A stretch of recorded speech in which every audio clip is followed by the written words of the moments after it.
That time too controversial. We wanted border security. We wanted very, very strong military. We wanted all of the things that we're going to get. And people considered that controversial, but you didn't consider it controversial. So I've been with CPAC for a long time. All of these years we've been together, and now you finally have a president. Finally. Took you a long time. Took you a long time. Didn't think we would win. The pundits, you're right, they had an idea. The pundits didn't think we'd win. The consultants that suck up all that money, oh, they suck it up, they're so good. They're not good at politics, but they're really good at sucking up people's money. Especially my opponents, because I kept them down to a minimum. But the consultants didn't think we would win. But they all underestimated the power of the people, you. And the people proved them totally wrong. Never and this is so true. And this is what's been happening. Never underestimate the people. Never. I don't think it'll ever happen again.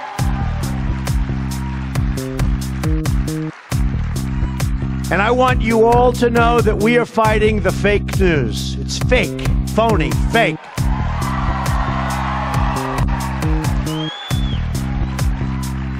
A few days ago, I called the fake news the enemy of the people, and they are. They are the enemy of the people.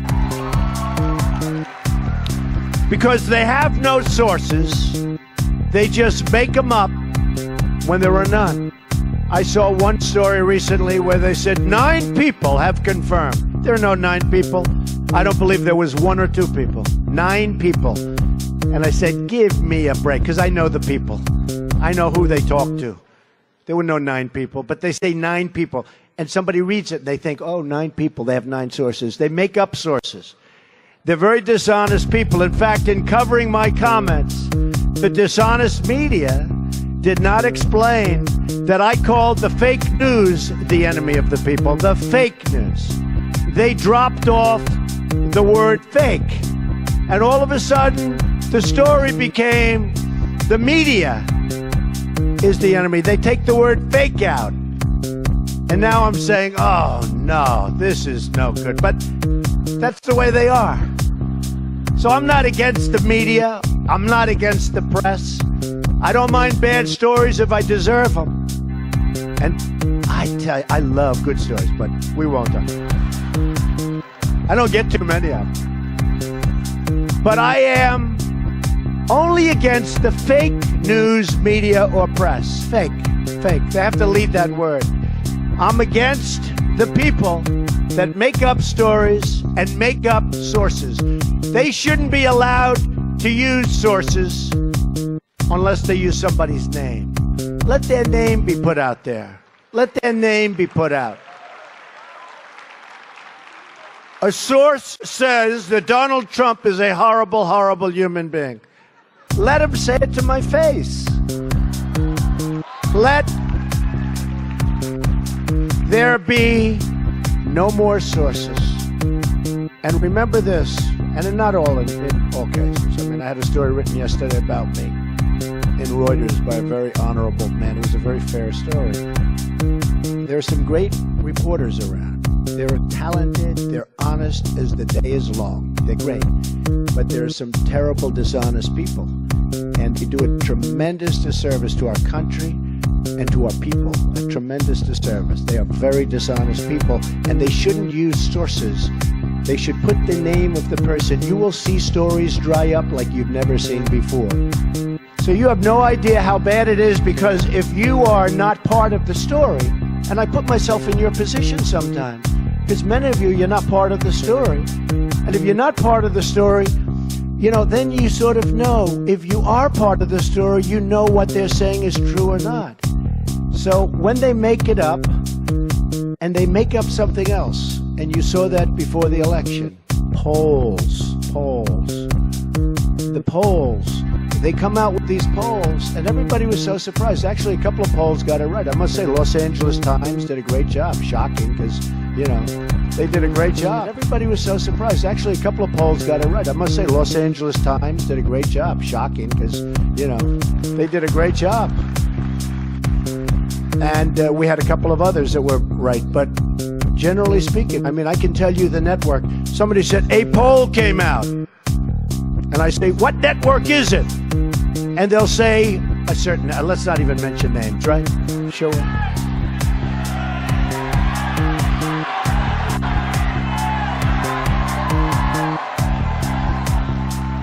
Well, you have a lot of them. Look, the Clinton News Network is one.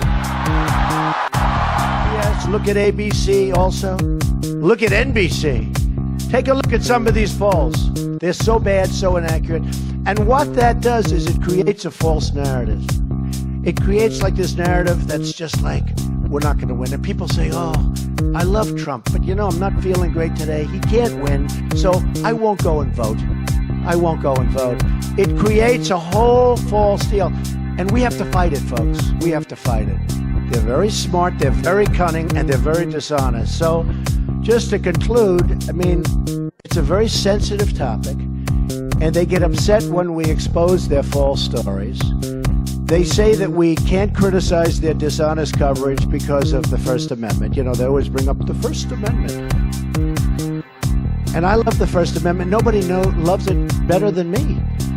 Nobody. I mean, who uses it more than I do? But the First Amendment gives all of us, it gives it to me, it gives it to you, it gives it to all Americans, the right to speak our minds freely. It gives you the right and me the right to criticize fake news and criticize it strongly.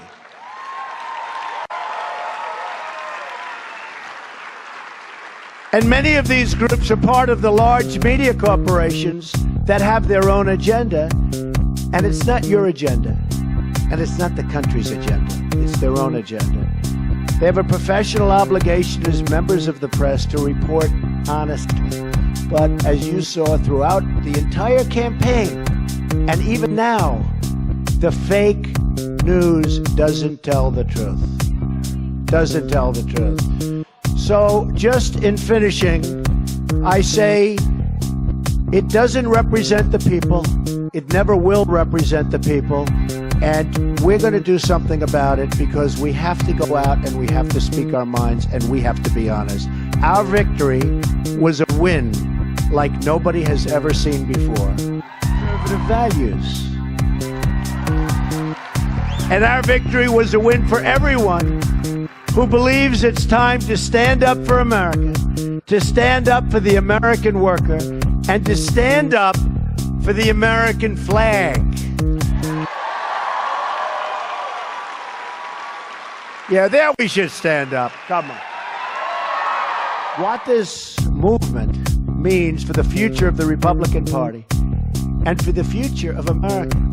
First, we need to define what this great, unprecedented movement is and what it actually represents.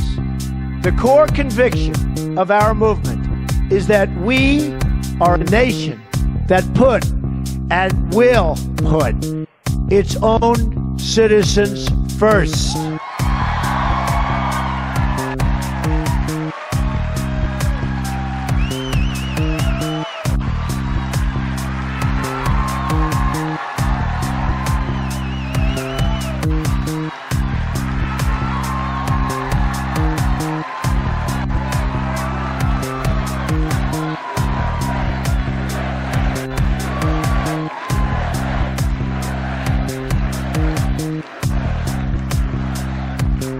For too long, we've traded away our jobs to other countries.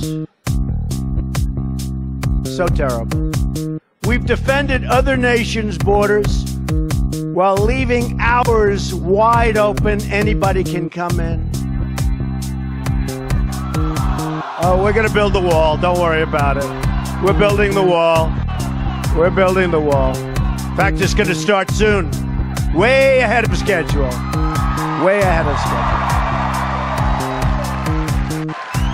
Way, way, way ahead of schedule.